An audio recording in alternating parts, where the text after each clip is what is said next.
Crème des Bordelaises avec vous tout au long de cette semaine et elles arrivent pour ce rendez-vous gourmand juste après les infos de 10h. Bonjour Pascaline. Bonjour Isabelle. Bonjour Louise. Bonjour Isabelle. Aujourd'hui vous avez prévu encore de beaux desserts à emporter, donc on va commencer par les énumérer peut-être, histoire de se mettre en bouche. Bien sûr, alors aujourd'hui on vous propose une recette de cake citron pavot, un incontournable mais avec sa fraîcheur du citron. Nous aurons également des madeleines gourmandes, on va vous expliquer un peu les petites astuces pour obtenir de belles madeleines. Ouais. Puis des cookies chocolat spéculoos pour changer des traditionnels cookies. Eh bien formidable, le temps de déguster tout ça, il faut déjà les préparer. Donc on se retrouve juste après les infos de 10h et il est 10h. La vie en bleu, on cuisine ensemble sur France Bleu Gironde. La crème des Bordelaises qui vous propose des ateliers sur Bordeaux Métropole, des ateliers pâtisserie. Elles ont prévu de belles recettes comme des madeleines. On va passer donc encore une matinée en cuisine pour pâtisser avec la crème des Bordelaises. D'ailleurs tout au long de la semaine c'est comme ça. Et j'espère que vous vous régalez et que vous allez tester ces recettes simples et efficaces. Vous préparez aujourd'hui des desserts de pique-nique et vous jouez aussi pour gagner un tablier France Bleu Gironde avec 3 questions pâtisserie dans le cuisine. La vie en bleu sur France Bleu Gironde, Isabelle Wagner.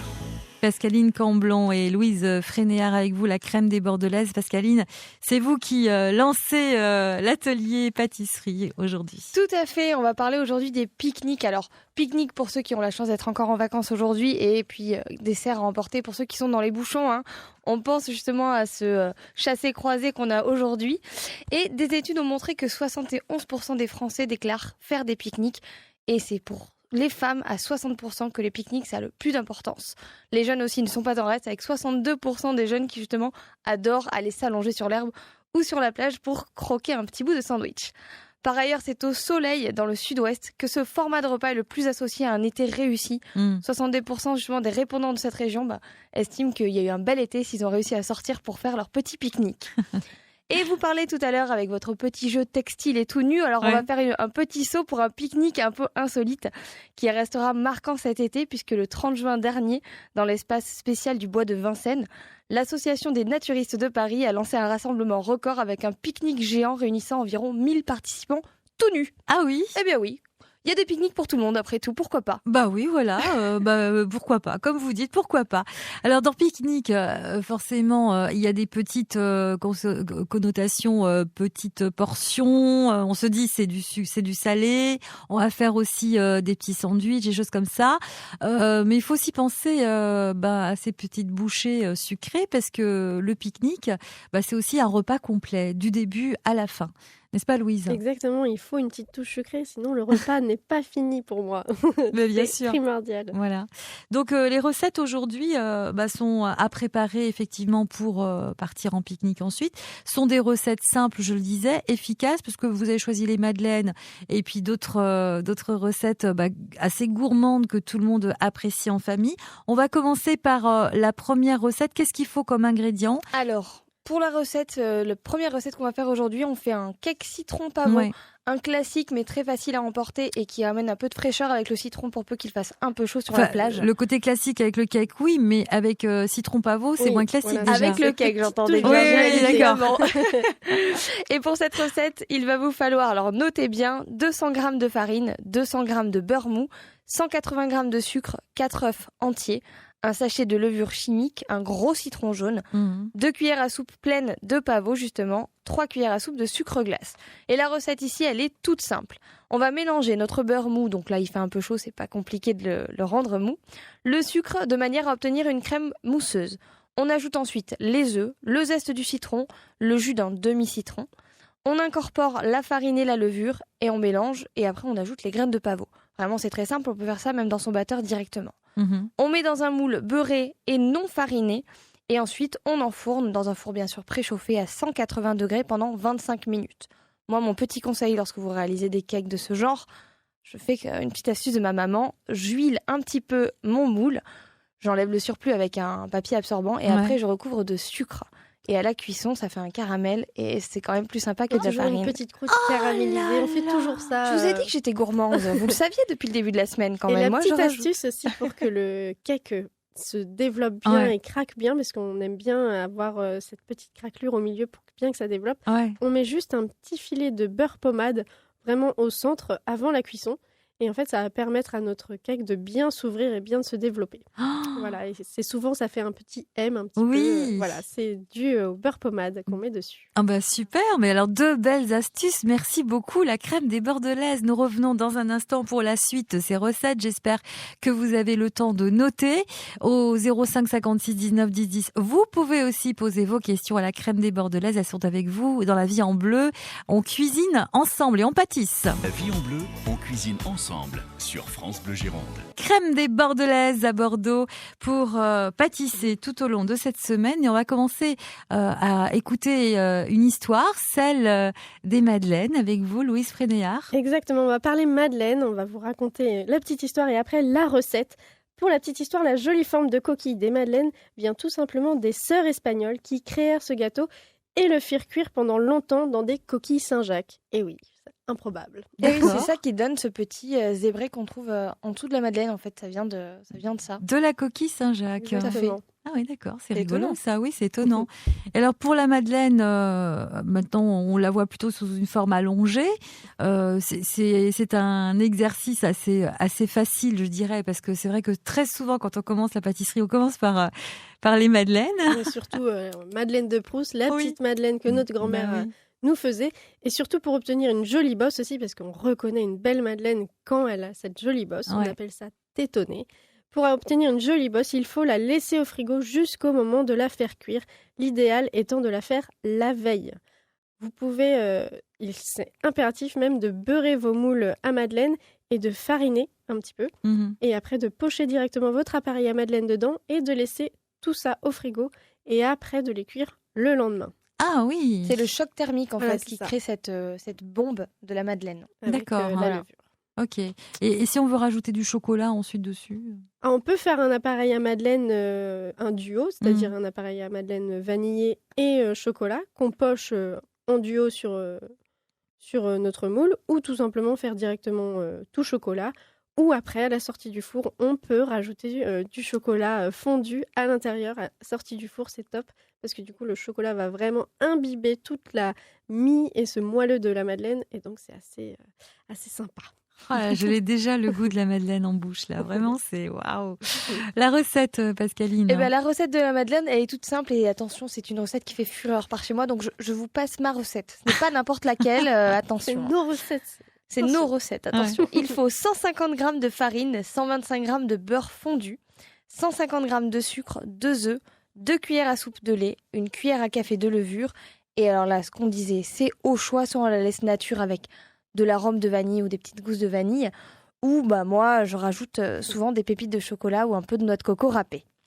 Et la madeleine, à part ce petit détail technique pour faire la bombe, c'est très simple. Vous pouvez mettre tout dans la cuve de votre batteur si vous avez. Ou si vous avez des muscles, vous vous armez d'un fouet et d'un cul de poule et on y va. Et on mélange tout ensemble, tout simplement. On garnit nos moules à moitié, à mi-hauteur, parce que ça va quand même prendre du volume, notre madeleine. On enfourne environ 8 minutes dans un four chaud à 210 degrés pour créer ce fameux choc thermique. Puis, jusqu'à ce que la petite bosse, elle apparaisse. Dès qu'elle apparaît, on peut baisser notre four à 180 pendant 5 minutes. D'accord. C'est le secret, il faut 2 temps de cuisson, comme ça vous êtes sûr de ne pas louper votre madeleine. Et comme le disait Louise, pour la gourmandise, on prend une petite poche à douille ou un sac congélation si on n'a pas de poche à douille à la maison.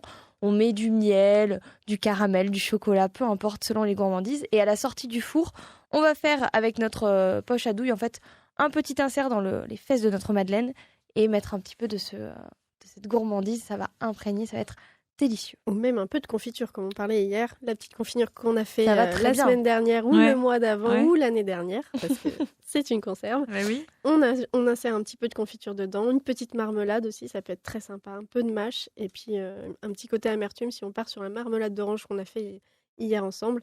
Ça peut être très très sympa. Bon, c'est fabuleux. Je pense que vous êtes nombreux à vous dire, tiens, on va essayer la réalisation des madeleines. Aujourd'hui, il fait pas très beau, donc pourquoi pas cet après-midi. On peut allumer le four aujourd'hui, ça va réchauffer un petit peu la maison. Oui, ça peut être un bon plan.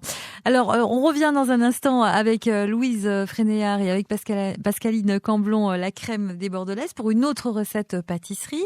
Le temps d'écouter M. Pokora avec les planètes sur France Bleu Gironde. La Vie en Bleu, on cuisine ensemble sur France Bleu Gironde.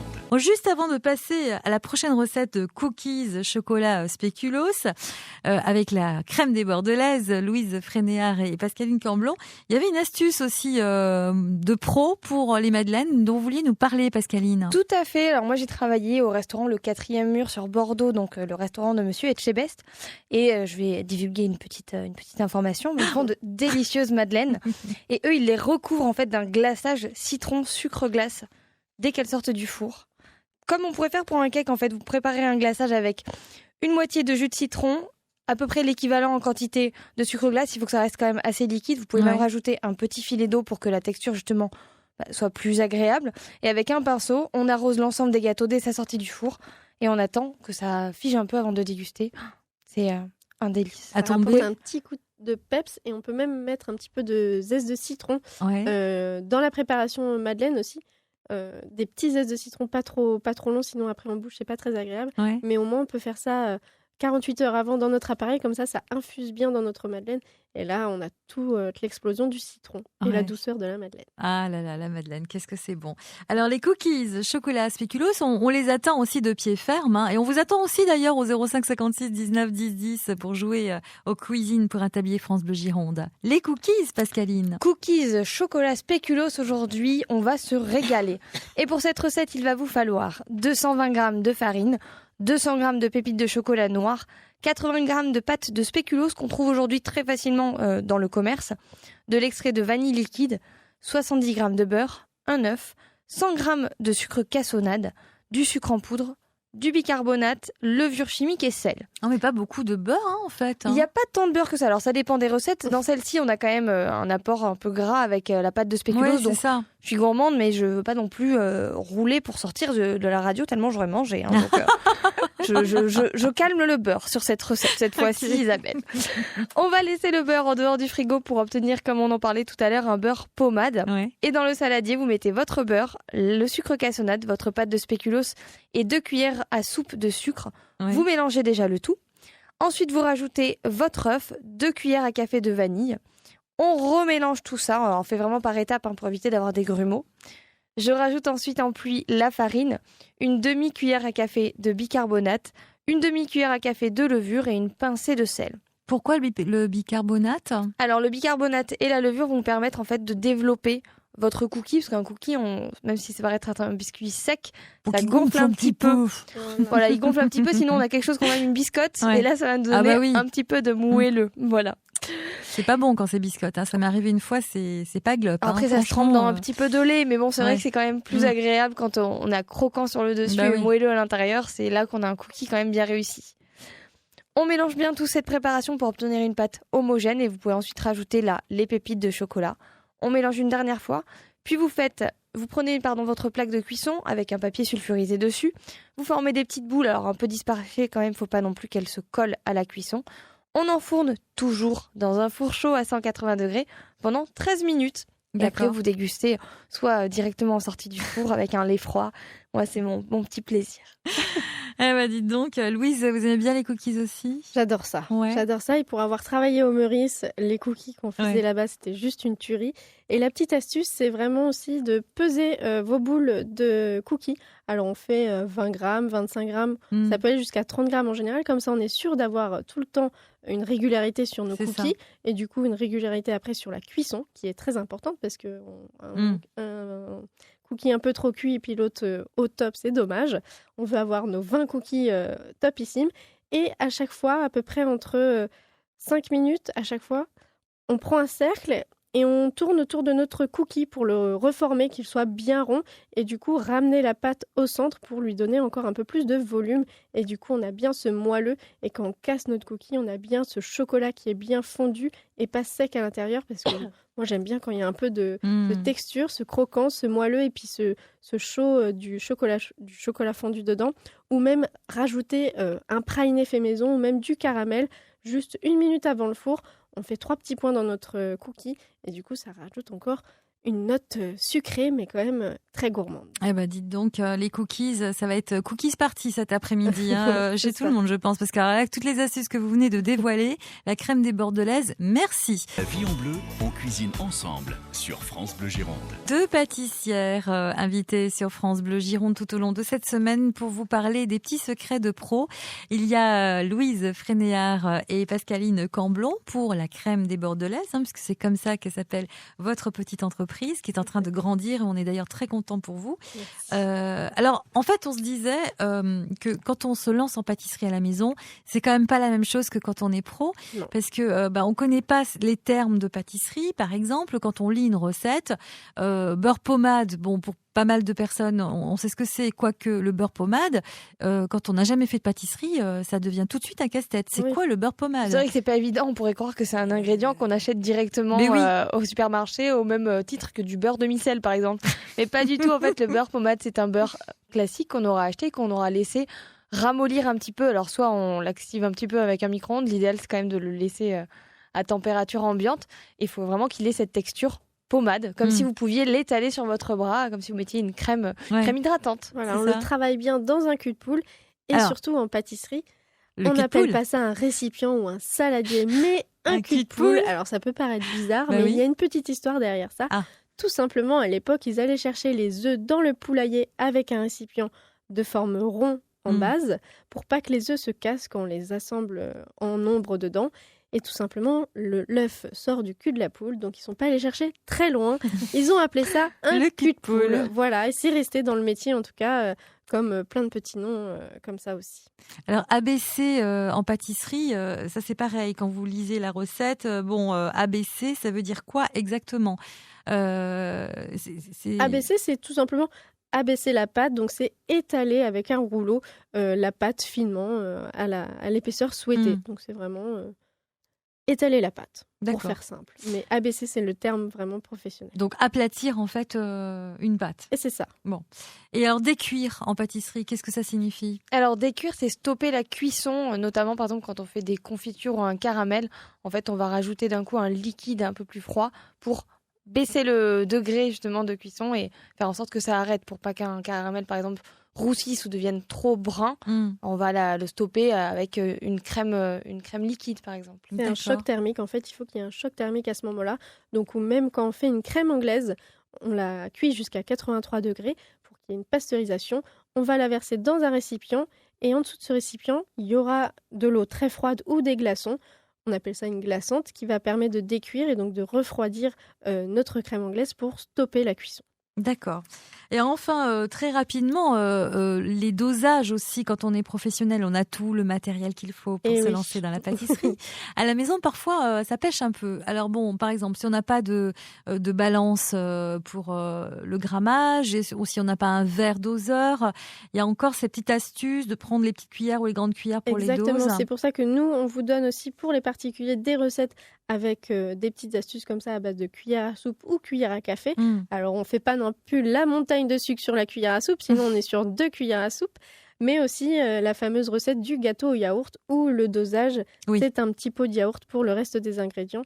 Il y a plein de petites choses comme ça. Si on n'est pas équipé de balance ou si on doit faire le repas, le petit dessert sans four ou pique-nique en camping et qu'on n'est pas équipé, tout est possible. Il y a toujours une cuillère qui traîne. Merci Louise Frénéard et merci Pascaline Camblon. Nous revenons dans un instant pour autre gourmandise proposée également par une autre femme. C'est Anne Lataillade, Papis et Pupilles sur France Bleu Gironde qui vous régale tous les jours de la semaine. Et Anne Lataillade aujourd'hui va vous proposer un crumble au Reine Claude. Voilà, le sourire jusqu'aux oreilles pour la crème des Bordelaises et je suis sûre que vous attendez ça avec impatience. C'est d'ici 3 minutes. La vie en bleu, on cuisine ensemble sur France Bleu Gironde. Et on pâtisse ensemble encore avec la crème des Bordelaises depuis lundi. Et j'ai envie de préciser aussi que vous avez une entente qui est quand même assez incroyable parce que vous non plus, vous n'êtes pas sœur, mais vous pourriez l'être parce que vous dites parfois les mêmes mots au même moment. Souvent. C'est vrai.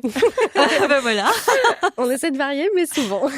C'est impressionnant. C'est souvent comme ça, ouais. On pense pareil, on a la même vision des choses et de notre projet qui est en train de grandir. Donc c'est un plaisir au quotidien de travailler ensemble. Et on s'est choisi vraiment avec Pascaline. On s'est trouvé, on s'est choisi par la suite. Donc c'est un coup de cœur professionnel et amical forcément. Bah oui, voilà. Donc c'est une belle histoire qui commence et on espère que ça va durer très très longtemps parce qu'en plus vous êtes très complètes l'une avec l'autre. Vous avez 2 parcours un peu différents.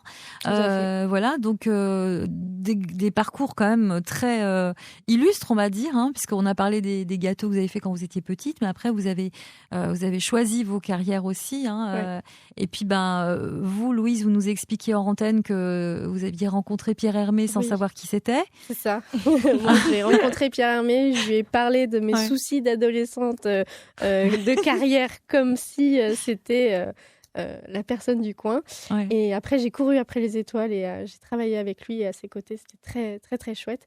Et Pascaline a eu un parcours dans la communication, dans l'agroalimentaire quand même, donc très complète là-dessus. Et puis après, est devenue une belle professionnelle en pâtisserie ensemble. Ça va me faire rougir. Oui. J'adore le rouge. Donc voilà, une belle histoire en tous les cas que cette crème des Bordelaises. Et un coup de cœur aussi tous les jours, c'est ce qu'on vous demande. Et aujourd'hui, c'est un coup de cœur que vous avez présenté, Pascaline, c'est ? Oui, alors c'est le Meatshoot. Meatshoot en gascon, ça veut dire gâteau. Et le Meatshoot, c'est un pastis landais, celui de Patrice Lubé. Il tient la maison Goustu à Cabreton dans les Landes, donc on n'est pas très loin. Et ce pastis, c'est une jolie histoire en plus d'être un vrai délice et j'en ai mangé des pastis. Je suis de Pau, donc pour moi le pastis c'est une institution et celui-ci, j'y retourne, croyez-moi. C'est quoi le pastis en fait ? C'est une sorte de brioche à laquelle on peut mettre de l'alcool, de la fleur d'oranger généralement. Et alors après, suivant les recettes, il est plus ou moins aéré, plus ou moins humide. Là, celui-ci justement est très moelleux et en bouche, c'est un vrai délice. Et en fait, il a une jolie histoire, ce pastis, puisque c'est la maman de Patrice qui le fabriquait, qui avait sa recette de famille, comme on en a beaucoup. Chez moi, c'est le pain d'épices qui se transmet de génération en génération. Et à la disparition de sa maman, ce dernier a tenté de le reproduire pendant 2 ans. Il a fait des essais et il l'a reproduit juste au souvenir et au goût. Et c'est une belle histoire et c'est maintenant vraiment un délice. Et on peut le déguster ici sur Bordeaux, pas besoin forcément d'aller à Cabreton, à la boutique Histoire de Gourmandise dont on vous a déjà parlé dans la semaine, mais qui vaut vraiment le détour, qui se situe au 18 rue des Bahutiers. Alors c'est un joli cadeau à offrir et c'est une belle dégustation à faire au goûter, au petit déjeuner par exemple. Voilà, dans le vieux Bordeaux. Merci beaucoup la crème des Bordelaises. Encore une fois, on vous retrouve demain sur France Bleu Gironde. Louise Frénéard et Pascaline Camblon, la crème des Bordelaises. Mais demain, Pascaline, vous ne serez pas Je vous abandonne dans les bras de Louise en toute sécurité. Et oui, on a des ateliers en parallèle, donc forcément, on se dispatche, c'est aussi notre force. Voilà, exactement. Donc on vous retrouve demain, Louise, avec grand plaisir. À demain, Isabelle.